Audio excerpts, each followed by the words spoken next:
ദുനിയാവിലെ മനുഷ്യന് നെഞ്ചുവിരിക്കാൻ അവകാശമുള്ളൂ. ഒരാൾ എന്തടോ എന്ന് ചോദിച്ചാ എന്താക്കണടോ എന്ന് ചോദിക്കാൻ ദുനിയാവിലെ പവറേ ഉള്ളൂ. 6 അടി മണ്ണിന്റെ ഇടയിലേക്ക് താഴ്ത്തി വെച്ചാൽ കറുത്തവൻ, വെളുത്തവൻ, മൂക്ക് പതിഞ്ഞവൻ, നീണ്ടവൻ, പണക്കാരൻ, ദരിദ്രൻ, തറവാടുള്ളവൻ, തറവാടില്ലാത്തവൻ എന്നൊരു വേർതിരിവില്ല.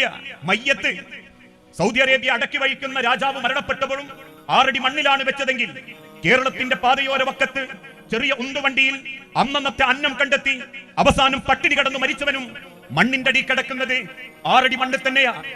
അതുകൊണ്ടാ റബ്ബിന്റെ പ്രവാചകൻ ഓർമ്മപ്പെടുത്തിയതും റബ്ബിന്റെ മുൻപിൽ ഒന്ന് ധൈര്യത്തോടെ നിൽക്കാൻ നിങ്ങൾ അയാൾക്ക് വേണ്ടി തസ്ബീഹ് ചൊല്ലിക്കൊടുക്കണം, ചോദിക്കണം. അല്ലാഹുമ്മ സബ്ബിതുഹു ഇൻദ സുആൽ.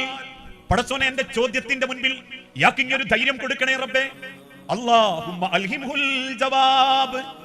റബ്ബേ, നീ ചോദിക്കുന്ന ചോദ്യങ്ങൾക്ക് കൃത്യമായ ഉത്തരം പറയാനുള്ള കഴിവ് തരണേ നാഥാ. അതെന്തേ?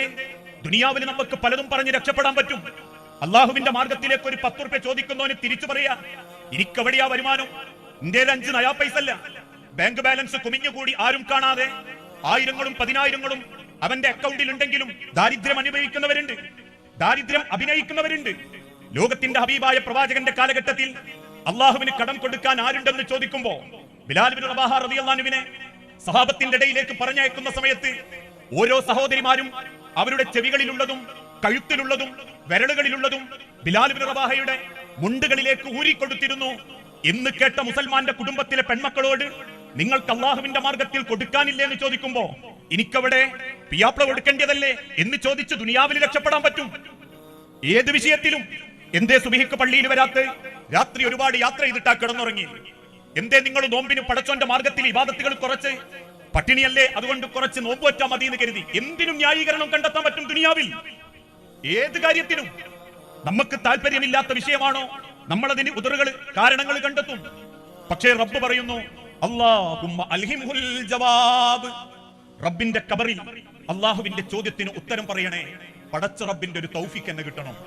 ന്യായീകരിക്കാനോ കള്ളത്തരം പറയാനോ മറച്ചു പിടിക്കാനോ പറ്റാത്ത റബ്ബിന്റെ ഖബറിൽ കൃത്യമായ ഉത്തരം പറയാൻ ഈ ഖബറാളിക്ക് ഇങ്ങ് കഴിവ് കൊടുക്കണേ നാഥാ. അല്ലാഹുമ്മ ജാഫിൽ ഖബ്റ അൻ ജംബൈ. ഏതൊരു മയ്യത്തിനെ ഖബറിലേക്ക് വെക്കുന്ന സമയത്തും ആ ഖബറിന്റെ ഭയാനകതയും ഭീകരതയും ഖബറിൽ കിടക്കുന്നവനെ ബോധ്യപ്പെടുത്താൻ വേണ്ടി ഖബറിന്റെ 2 ഭാഗം പടച്ചോൻ അങ്ങ് ഇടുക്കിക്കളയും.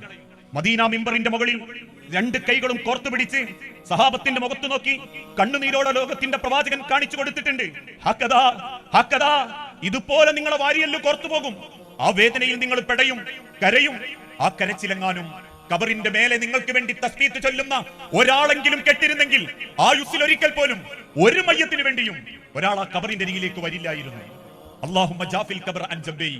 റബ്ബേ, ആ ഖബറിന്റെ ഭയാനകതയിൽ നിന്ന് ആ ഖബറാളിക്ക് ഇങ്ങ് സമാധാനം കൊടുക്കണേ നാഥാ. അല്ലാഹുമ്മ ഗ്ഫിർ ലഹു വർഹംഹു. അല്ലാഹുമ്മ ആമിൻഹു മിൻ കുല്ലിൽ ഫസ്. റബ്ബേ, എല്ലാ പാപങ്ങളും പുറത്ത് നിർഭയത്വത്തിന്റെ ഒരു കവാടം, ഒരു സ്വർഗ കവാടം ഈ ആ മനുഷ്യന് തുറന്നു കൊടുക്കണേ റബ്ബേ എന്ന് 15 മിനിറ്റോളം ആത്മാർത്ഥമായി പ്രാർത്ഥിച്ച് ആ പള്ളിക്കാട്ടിന്ന് തിരിച്ചിറങ്ങി പോകുന്ന മനുഷ്യർ നമ്മളെ മയ്യത്തിന്റെ അടുത്ത് നിന്ന് തിരിച്ചു പോകുമ്പോ പിന്നീട് ആ പള്ളിക്കാട്ടിന്റെ മണ്ണിനടിയിൽ ഞാനും നിങ്ങളും ഒറ്റക്കാണെന്ന് ചിന്തിക്കണം.